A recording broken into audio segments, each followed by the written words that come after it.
वही दूंगा। कुंती विनम्र होती हैं, भक्त होने के कारण कहती हैं, हे ऋषिवर मैं आपसे क्या मांगूं, मैंने आपकी सेवा कर ली, यही मेरा सौभाग्य है, मैं आपसे कुछ भी नहीं चाहती। फिर भी कहते हैं कि मैं तुझे फिर भी कुछ देना चाहता हूँ। तो उन्हें एक मंत्र देकर जाते हैं और उनसे कहते हैं कि पुत्री, मैं ये मंत्र आपको दे रहा हूँ, आप इस मंत्र के द्वारा जिस किसी देवी और देवता का आह्वान करेंगे वो आपके समक्ष प्रस्तुत हो जाएगा और आपकी इच्छा पूरी करके अवश्य जाएगा। जो आप कहेंगे वही करेगा। लेकिन इस मंत्र का प्रयोग साधारण तरीके से नहीं करना है। बहुत विशेष परिस्थिति में इस मंत्र का प्रयोग करना है। महर्षि दुर्वासा मंत्र देकर महारानी कुंती को, कुंती माता को चले जाते हैं। माता कुंती का बाल्यकाल था, बचपन था। उनको लगता है ये मंत्र क्या है, इसका क्या प्रभाव है, इसका प्रयोग करके देखते हैं। तो महर्षि दुर्वासा ने जो विधि बताई थी उस विधि को लेकर अपनी सखियों के साथ में एकांत में उस मंत्र का प्रयोग करने लगते हैं। और जो मंत्र का प्रयोग कर रहे होते हैं उनके सामने सुबह का समय रहता है, तो उनके सामने सूर्यदेव उपस्थित दिखते हैं। तो वो सोचते क्यों ना मैं सूर्यदेव का ही आह्वान करूं। और सूर्यदेव के बारे में ऐसा वर्णन है कि सूर्यदेव की पूजा की जाती है पुत्र प्राप्ति के लिए। उनका ऐसा स्वभाव है, अगर उनकी कोई पूजा करता है, कोई आराधना करता है, कोई उनको प्रसन्न करता है तो पुत्र प्राप्ति का ही वरदान देते हैं। तो माता कुंती को इस बात का ज्ञान नहीं था और वो उत्सुकता को तो उस मंत्र का आह्वान करती हैं और सबसे पहले सूर्यदेव का ही आह्वान कर लेती हैं। जब सूर्यदेव प्रकट हो जाते हैं तो उनके तेज के कारण महारानी कुंती भयभीत होने लगती हैं और कहती हैं कि हे सूर्यदेव, आप वापस चले जाइए, मैंने केवल मंत्र के प्रयोग के कारण उत्सुकतावश इस मंत्र का प्रयोग किया था। लेकिन सूर्यदेव कहते हैं मेरा तो स्वभाव है, जो मुझे प्रसन्न करता है मैं उसे पुत्र प्राप्ति का वरदान देकर जाता है और इस वरदान को आपको स्वीकार करना पड़ेगा। महारानी कुंती बहुत विनय करती हैं, लेकिन अपनी प्रकृति के अनुसार सूर्यदेव उनको पुत्र प्राप्ति का वरदान देकर जाते हैं और उनकी गोद में एक पुत्र छोड़कर चले जाते हैं।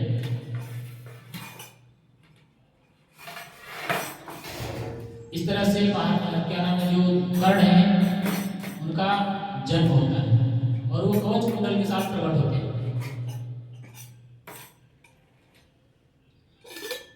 तो इस कथा से आपको क्या सीख मिलती है?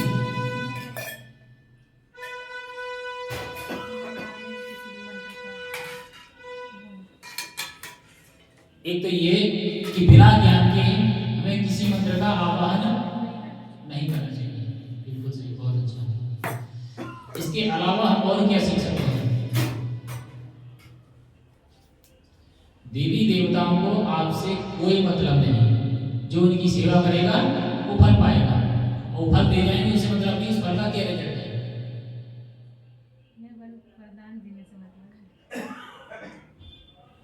देवी देवताओं का आप सेवा करेंगे, जो उनका स्वभाव है उसके हिसाब से आपको वरदान देंगे, जो उनके अंदर क्षमता है। और हम किसी देवी देवता का पूजा पाठ क्यों करते हैं? उन्हें सबसे पहले बताया जाता है कि इस देवता का पूजा करिए, आपको ये प्राप्ति हो जाएगी। तो देवी देवताओं को क्या चाहिए? अपनी सेवा। उसके बदले में आपको जो चाहिए दे दो, उसके बाद वो आपके जीवन में आएगा, क्या आपको कष्ट देगा, उससे मतलब नहीं है।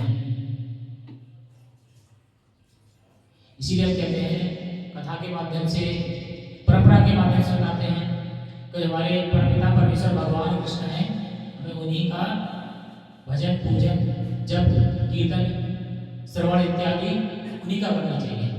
वो हमें वही देंगे जो हमारे लिए सर्वदा उपयुक्त है। इस कथा से हमें ये भी सीख मिलती है। इसलिए हम लोग कहते हैं केवल नाम जप करना है। और किसका नाम जप करना है? भगवान कृष्ण का। ईश्वर परमा कृष्ण, परमेश्वर भगवान कृष्ण, और वही सभी जीवों के पिता है।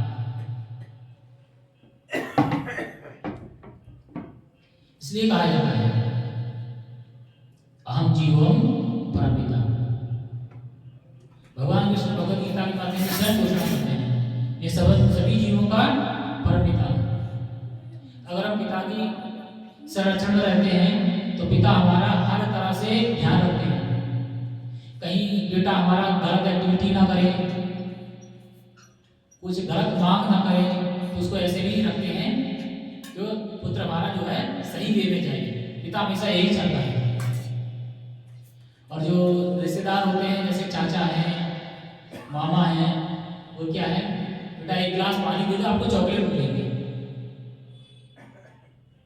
या मेरा ये काम करो आपको कुरकुरे मिलेगा। वो जानते हैं कुरकुरे नुकसान करता है, लेकिन उन्हें क्या करना है, अपना काम निकालना। यही अंतर होता है एक पिता में और अन्य जो हमारे जानने वाले होते हैं। ऐसे ही देवी देवताओं का स्तर है और हमारे परम पिता भगवान कृष्ण का भी यही स्तर है। हम कितना ही कुछ भी मांगते रहे, भले ही उठ जाए कि हम तो भगवान ने हमारा सुना नहीं इसलिए हम भगवान को नहीं मानते। बहुत सारे ऐसे होते भगवान से जो नाराज रहते हैं। जब हम प्रचार करने जाते हैं तो कहते हैं भगवान हमारे नहीं सुने हैं इसलिए भगवान को नहीं मानते। लेकिन नहीं सोचते कि भगवान को आपने कुछ मांगा था वो तुम्हारे लिए अनुचित रहा होगा, इसलिए भगवान ने आपको प्रदान नहीं किया। बहुत सारे स्टूडेंट हैं जो मन लगा के दिन और रात अपने आप को थकाते हैं, कष्ट देते हैं और प्रयास करते हैं कि मुझे ये जॉब मिलनी ही चाहिए। लेकिन आपके भूत भविष्य और वर्तमान के बारे में भगवान जानते हैं और डेली भगवान से प्रार्थना करते हैं भगवान मुझे यही जॉब चाहिए और कुछ नहीं चाहिए। लेकिन भगवान जानते हैं तेरे लिए ये जॉब उपयुक्त है कि नहीं है। तो भगवान हमें जो रास्ता दिखाएं उसी में हमें प्रसन्न रहना चाहिए। ऐसा नहीं है भगवान ने हमारी इच्छित वस्तु हमें प्रदान नहीं की इसलिए भगवान से नाराज हैं। पहले तो बहुत जप करते थे, बहुत पूजा पाठ करते थे, अब नहीं करेंगे। क्यों? क्योंकि हमारी इच्छा अनुसार हमें जॉब नहीं मिला इसलिए नहीं करेंगे।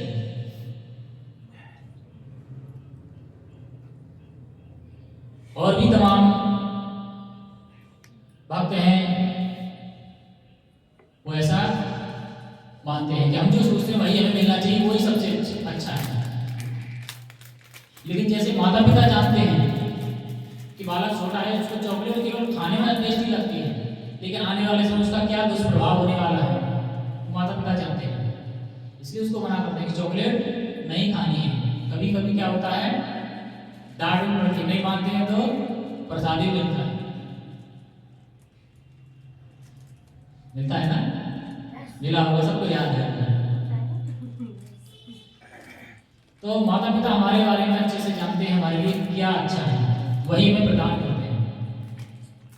तो हमारे जो पिता हैं, जो माँ हैं, हमें उन्हीं के चरण में रहना चाहिए। पिता हमारे कौन है? भगवान कृष्ण। माँ कौन है? श्रीमती राधा रानी।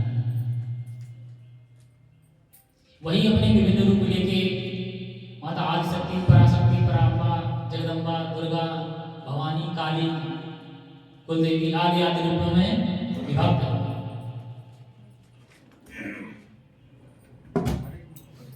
और भगवान की इच्छा से इस भौतिक जगत पर शासन करने वाली भी दूसरे रूप में विभक्त होकर अपरा शक्ति के रूप में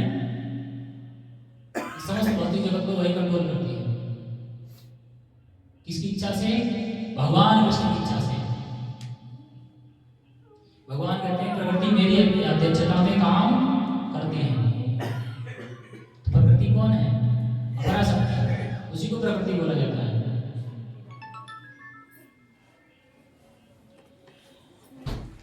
तो ये माता कुंती के विषय में कथा है कि कर्ण जो है उनके पुत्र कैसे हैं। इसके आगे माता कुंती समाज की लोक लाज और भय के कारण करती है ना चाहते हुए भी एक सुंदर से लकड़ी के बॉक्स में जो उसमें बहुत सारा स्वर्ण आदि भरकर उस पुत्र को नदी में प्रवाहित कर देते हैं। बहुत रोती भी लगती है, प्रभु उसे जाने अनजाने अपराध हुआ है, हो सके तो इसके लिए मुझे क्षमा कर देना।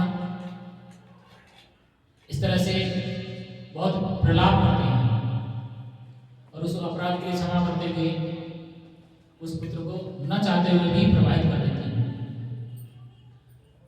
तो किसी देवी देवता के मांगने पर क्या प्राप्त होगा? पुत्र प्राप्त हो गया, लेकिन समाज क्या कहेगा इसका? उस देवता ने विचार किया नहीं।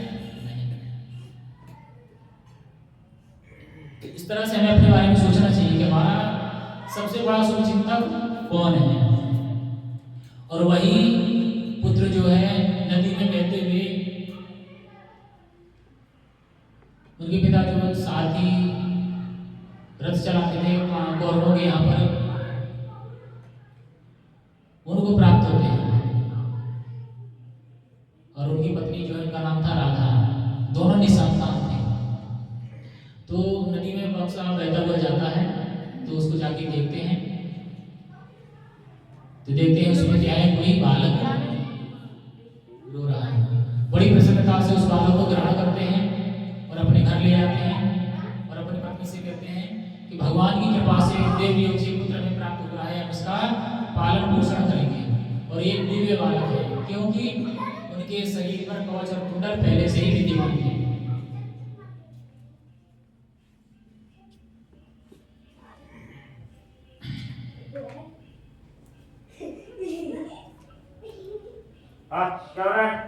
इसके बाद आता है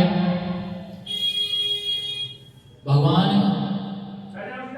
कृष्ण के कहने के अनुसार जब अर्जुन जी देखते हैं युद्ध के मैदान में, तो उनके भाई और भतीजे वहां पर उपस्थित रहते हैं। भाई कौन है? 100 कौरव विपरीत में, और उन कौरवों के पुत्र भी होते हैं। उन्हीं पुत्रों में से एक पुत्र का वर्णन आता है जिसका नाम है लक्ष्मण। लक्ष्मण को क्या नाम है? भगवान राम के भाई नहीं।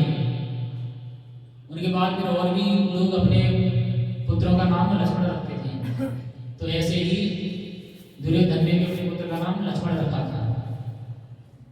तो क्या है दुर्योधन के बारे में? दुर्योधन हस्तिनापुर का युवराज है, यानी धृतराष्ट्र का पुत्र है। और समय होते जब बड़ा होता है, और उधर जो कर्ण है, एक सूत पुत्र तो था नहीं, उसके अंदर तो क्षत्रिय के गुण थे, देवता का पुत्र था। तो जो गुण होते हैं वो बाहर आते ही आते हैं। तो शस्त्र विद्या में निपुण थे, कोई उनको शस्त्र विद्या नहीं देना चाहता था, लेकिन किसी प्रकार से एक मेन प्रकार ने उन्होंने विद्या प्राप्त किया। किससे? परशुराम जी से। तो परशुराम जी के शिष्य थे और समस्त धर्म विद्या का उनको ज्ञान था, लेकिन एक उनके अंदर कमी थी कि उन्हें जो सम्मान चाहिए था वो उन्हें प्राप्त नहीं हो रहा था। उसी सम्मान के कारण उन्होंने दुर्योधन को अपना मित्र बनाया, और कोई कारण नहीं था। वो जानते थे कि दुर्योधन जो है दुरात्मा है, दुष्ट है, अधर्मी है, लेकिन दुर्योधन ने उनके ऊपर एक एहसान किया था कि कोई उन्हें राजा के रूप में या धनुर्धर के रूप में, क्षत्रिय के रूप में स्वीकार नहीं कर रहा था। और दुर्योधन ने स्वार्थवश अपना स्वार्थ सिद्धि के लिए उसने क्या किया? उसको राजपद प्रदान किया। और उसी के कारण जो कर्ण है उन्होंने दुर्योधन को वचन दिया कि मैं आजीवन तुम्हारा साथ दूंगा और मैं तुम्हें अपना मित्र स्वीकार करता हूं। इसी कारण से जो कर्ण है वो दुर्योधन के साथ में अंतिम तक रहे। अब दुर्योधन क्या है? हस्तिनापुर का युवराज है, और कर्ण दुर्योधन को महाराजा धृतराष्ट्र जो है उन्होंने बड़े प्रेम से पाला है। कुछ भी करे कोई फर्क नहीं, मेरा दुलारा पुत्र है।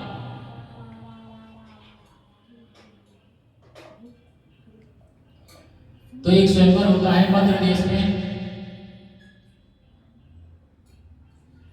उस स्वयंवर में सभी राजा महाराजाओं को बुलाया जाता है। उस स्वयंवर में कर्ण और दुर्योधन भी जाते हैं। जब वहां दुर्योधन देखता है कि मध्य देश के जो राजा हैं उनकी पुत्री जो भानुमति है बहुत रूपवती, बहुत सुंदर है, और उसके रूप को देखकर दुर्योधन मोहित हो जाता है और कर्ण से कहता है, मित्र मुझे विवाह करना, तो इसी कन्या से विवाह करना। और जब स्वयंवर होता है तो कर्ण कहते हैं थोड़ा स्वयंवर का इंतजार कर लो, अगर नहीं होगा तो मैं तो अगर कन्या तुम्हें वर नहीं सुनेगी तो हम बलपूर्वक आपसे इसका विवाह करा देंगे। और वही होता भी है। स्वयंवर होता है, जो भानुमति होती है वो दुर्योधन को अनदेखा करते हुए आगे बढ़ जाती है। जब दुर्योधन ये देखता है तो इस बात को वो सहन नहीं कर पाता और वो लालायित रहता है भानुमति को प्राप्त करने के लिए, तो बलपूर्वक भानुमति को अपहरण कर लेता है। जब दुर्योधन भानुमति का अपहरण करता है तो वहां के जो उपस्थित राजा थे उससे युद्ध करने के लिए उद्यत हो जाते हैं। तो उसके सामने कर्ण खड़ा हो जाता है और वही आगे बढ़ा तो उसको मुझसे युद्ध करना पड़ेगा। और कर्ण धनुष विद्या में किसी से कम नहीं थे, श्रेष्ठ धनुर्धर थे। तो अपने बल पर उन्होंने जितने भी राजा थे सभी को पराजित किया और दुर्योधन ने बलपूर्वक अपहरण करके भानुमति को पत्नी रूप में विवाह किया।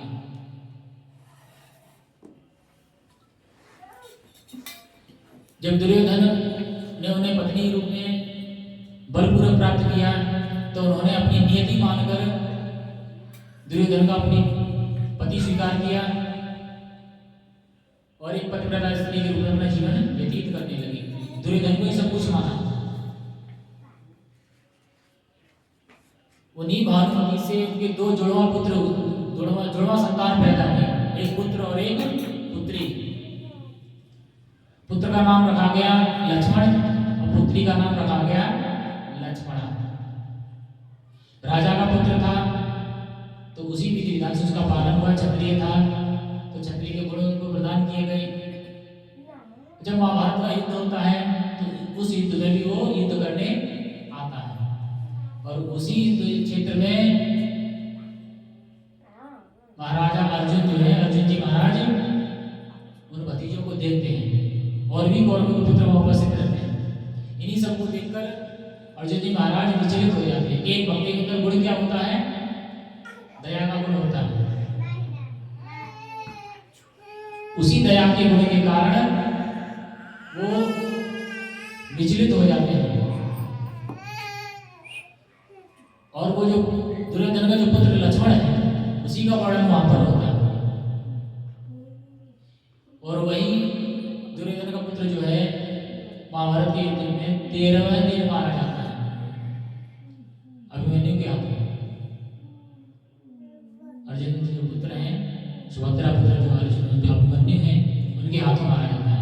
उसी दुश्मनी के कारण अगले दिन चक्रव्यूह की रचना होती है द्रोणाचार्य के द्वारा और उसी चक्रव्यूह में उनको फंसाकर घेर कर मार दिया जाता है अधर्म से।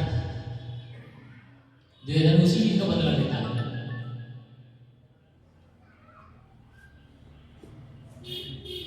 तो दुर्योधन का पुत्र मारा गया तो मैं अर्जुन, मेरा पुत्र मारा गया है तो मैं अर्जुन के पुत्र को भी जीवित नहीं रहने दूंगा। इसी द्वेष के कारण अपने वंश का नाश को स्वयं ही करता है। अरे भाई का पुत्र हो चाहे अपना पुत्र हो, पुत्र तो पुत्र ही है ना। लेकिन अधर्मी व्यक्ति अपने स्वार्थ पूर्ति के लिए कुछ भी करेगा, अधर्म हो चाहे कुछ भी हो, उसके अंदर दया भाव नहीं होता है।